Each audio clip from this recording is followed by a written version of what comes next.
I'm extremely excited, guys. First off, welcome to today's video. But you guys know I've been putting so much time and effort into the Evo, doing all the stuff to make it handle better, and I've yet to been able to take it on the track since the very first time I got it, when I took it out just kind of for fun with not a proper setup.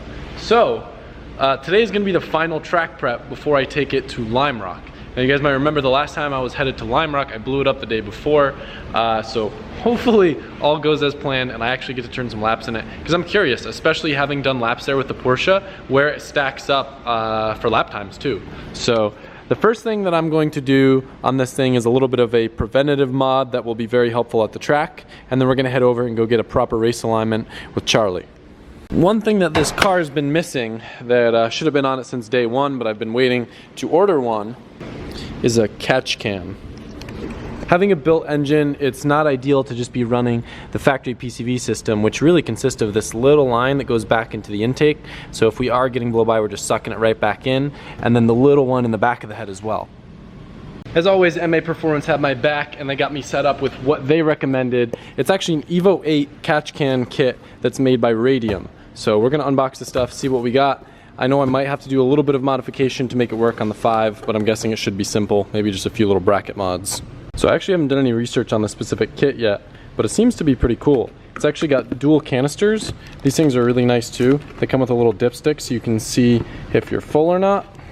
It's always a good thing to have when draining catch cans can be a bit of a pain, just to check the levels on them.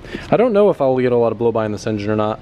I'd like to think that I won't, but it's cool. Looks like it's got some stainless mesh in there. You guys aren't really going to be able to see it, but it seems like a pretty cool device. These are actually pretty cool. I didn't even realize I was talking about draining it. It's the style where you can actually just spin it open, and you could, in theory, just drain it like this. Kind of a similar style to that I have on the Mustang GT350. Kind of looks like this is designed to just go. All right, so it looks like this side for sure will work. We'll just bolt right like that. Hopefully we'll have enough room for the hood clearance too, which I think we should. It's cool. Oh, we'll flip it upside down, duh. This side's gonna be tricky, and that's where I might need to make a custom bracket for the other side.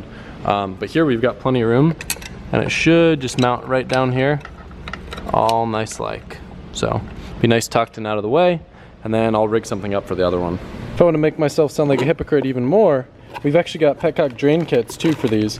So these will just go in the bottom, then we can easily drain, kind of like how I have set up on the S15 and the R32 to drain the catch cans. So for now, I'm just going to worry about getting these catch cans installed and show you guys kind of how to plumb these up, and then we'll worry about the stuff later. So the kit actually is designed to run the catch can in line rather than venting to atmosphere, just because of space reasons. I can always add a filter if I want to vent to atmosphere later, but basically we'll have our PCV go in through the top, then out through the side we'll go back into the intake, and then this should catch any sort of oil or blow by that we have. So I'm going to tighten up these fittings temporarily, mount it up, and then we'll cut the line, and it should take just 2 seconds to install. If you've got them, it's always nice to use some nice aluminum and wrenches so you don't scratch up all the fittings and stuff. The strut tower on the Evo 5 is a little bit different than the 8, and I actually ended up just like kind of prying the bracket a little bit. What's nice, when the brackets are thinner, you can usually like pry them and make them kind of go where you want them. So I was able to kind of wiggle it, get it straight, and now I'll just cut the line, and this one's done. And I just got to figure out where I want to mount the other one, or if I want to come up with some sort of custom bracket or something, how I want to stuff it back in this area. Alright, so we got the first catch can installed. I did a quick boost leak test, and the car is actually leaking a little bit underneath the throttle body. I think it's something to do with the IAC, but the car just seemed like it wasn't as fast as it's been, so that's something that I definitely want to keep an eye on and tackle once I have the proper stuff to do it. Charlie got this thing all dialed in. Charlie's a good friend of ours that works at Auto Technic. This thing, I can't believe that it only weighs like 2,800 pounds. So he corner balanced it, aligned it, made sure everything's in spec, and went over a couple other things. I think I might have fixed the axle issue, maybe the voltage issue in this thing too. So it seems like a pretty productive day. It's funny, the second I was about to pull out the vlog camera and talk about how this thing cruises at high RPM when I'm moving, undercover cop. So we didn't get pulled over though. So anyways, bit of a slow day. I wish I filmed more of like the setup of the car and stuff for the track. But I'm just trying to focus and stay concentrated, make sure I don't forget any little odds and ends since it isn't really track day tomorrow. So I apologize. I'm just heading back to the house so I can go hang out with my girlfriend. Bailey hasn't seen me in a bit, so she, I know she's had a rough day, so just want to give her some time and attention. And you know, sometimes the vlog's gonna come second. So maybe I'll vlog a little bit. I don't know, depending on what we do. Maybe I'll play with Bailey a little bit for the end of the video again, but we'll see. Sounds pretty cool. Sorry, every time I pull out the camera, she doesn't want to play with me anymore. Come on. You're acting all weird and shy. I gonna be like that? What if the toy comes after you?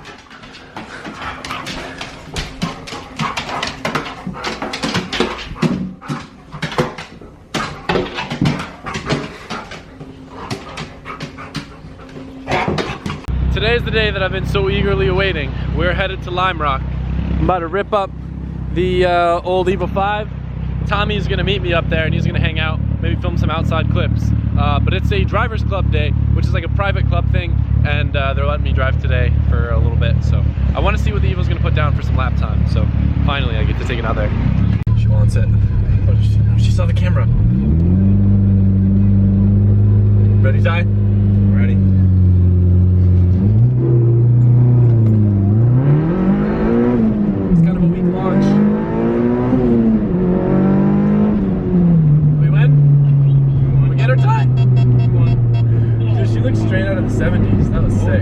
So as I'm going up there, Tommy started following me. Hey, how's that Ignite smell? Good. You like it? Good, this early morning Ignite. Your car looks so cool in my rear view, and then I see these mirrors and it just looks hilarious. It looks like you know when dogs have their ears folded back? It goes from mean to just like adorably, like, what do they call it when you cut a limb off? That's what this looks like. When you cut a limb off, it's called losing a limb. Yeah, it lost its ears. Look at how weird this thing looks. It's so cute. It's like a little, oh, they're like bear ears. It's got little bears. So one of the coolest things about going to Limerock is the drive on the way there is super, super pretty. That's why I think Tommy wanted to come, because Tommy's not driving on the track today. There's a lot of places where you'll get stuck behind cars, but there's actually a lot of like legal passing zones. So it makes it pretty fun.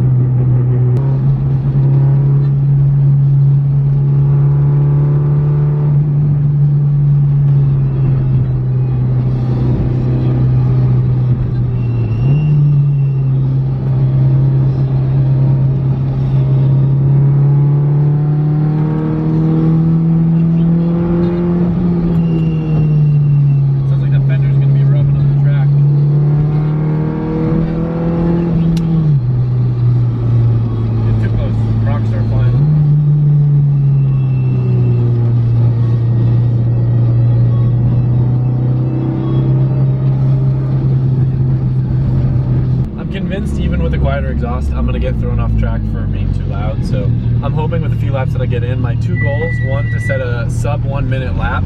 I think my best in the Porsche was like 1:01, so that'd be sick. I also have a strong urge to lap an old guy, either in a Corvette or a Viper or like a GT3. I don't know what they'll have out here, but that would be the coolest thing in an Evo, just going me by like a really expensive supercar. So we'll see. Those are the goals. Good? You smell it? Yeah, we're good. You're real good? Is it okay if we film you? Is that okay? Yeah, go for it, man. So Jonathan, who are you? What is your Jonathan Gore. No, I mean like at the track. So you're part of Drivers Club, right? So I'm one of the Limerock Club instructors. Been here since 2010, actually, and still here. I'm born and raised. My parents raced vintage Alphas, so I was coming here since I was a month old. I do driver coaching full time. So he's gonna go out with me for the first couple laps to make sure I'm not too much of an idiot. Yeah, keep an eye on him. No keep an eye on him. He normally drives other people's cars first, but he's too scared of the Evo. Yeah, that's not quite what I said. We'll go for another hot lap.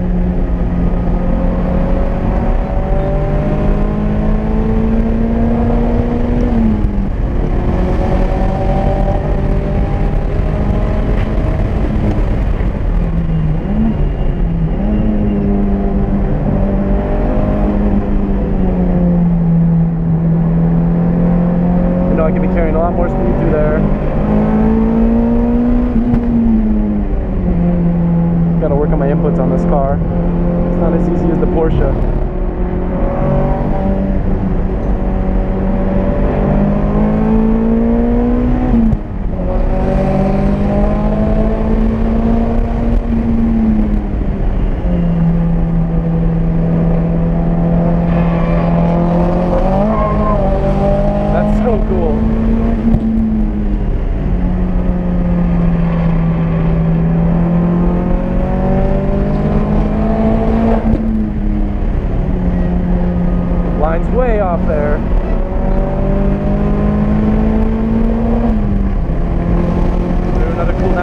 past the checker.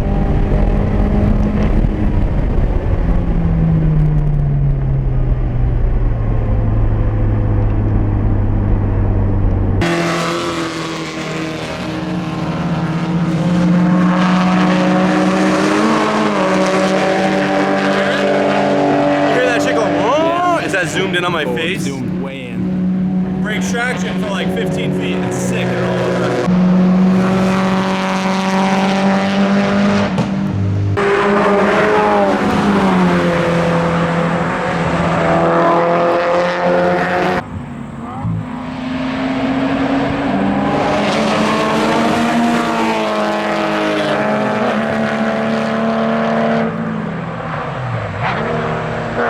How do I look at my times?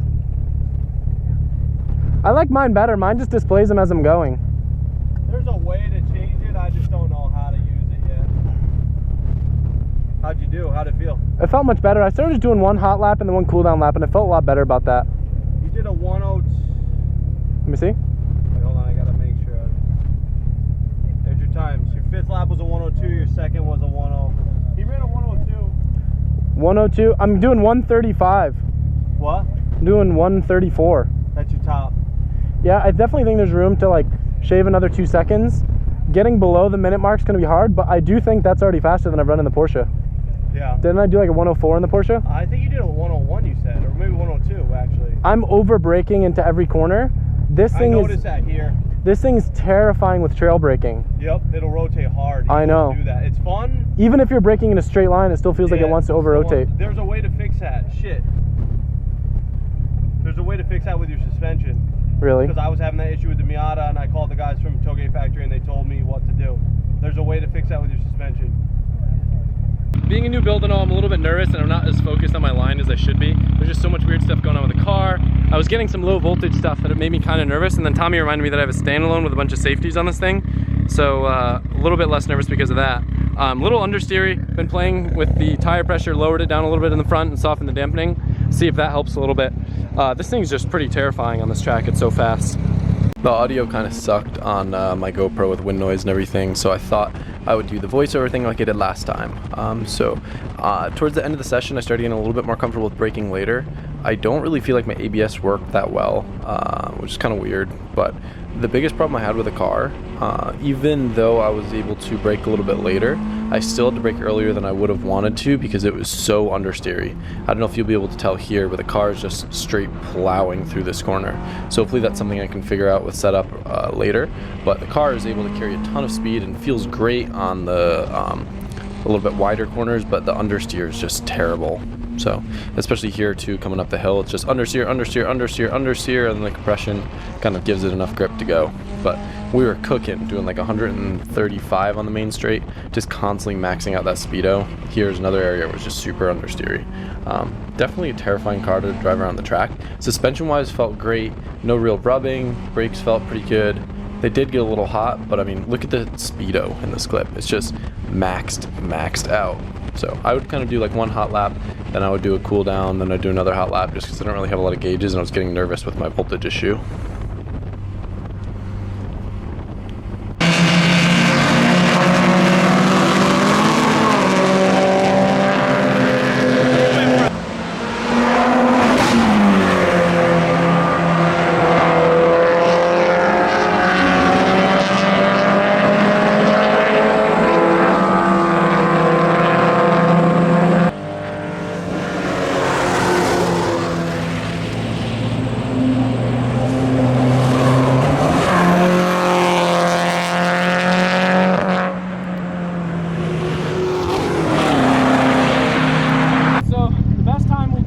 You want to film it.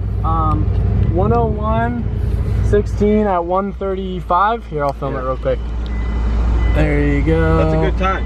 It's not bad. Dude, the weird thing with these tires, I don't know a lot about R888s. First lap, they feel phenomenal.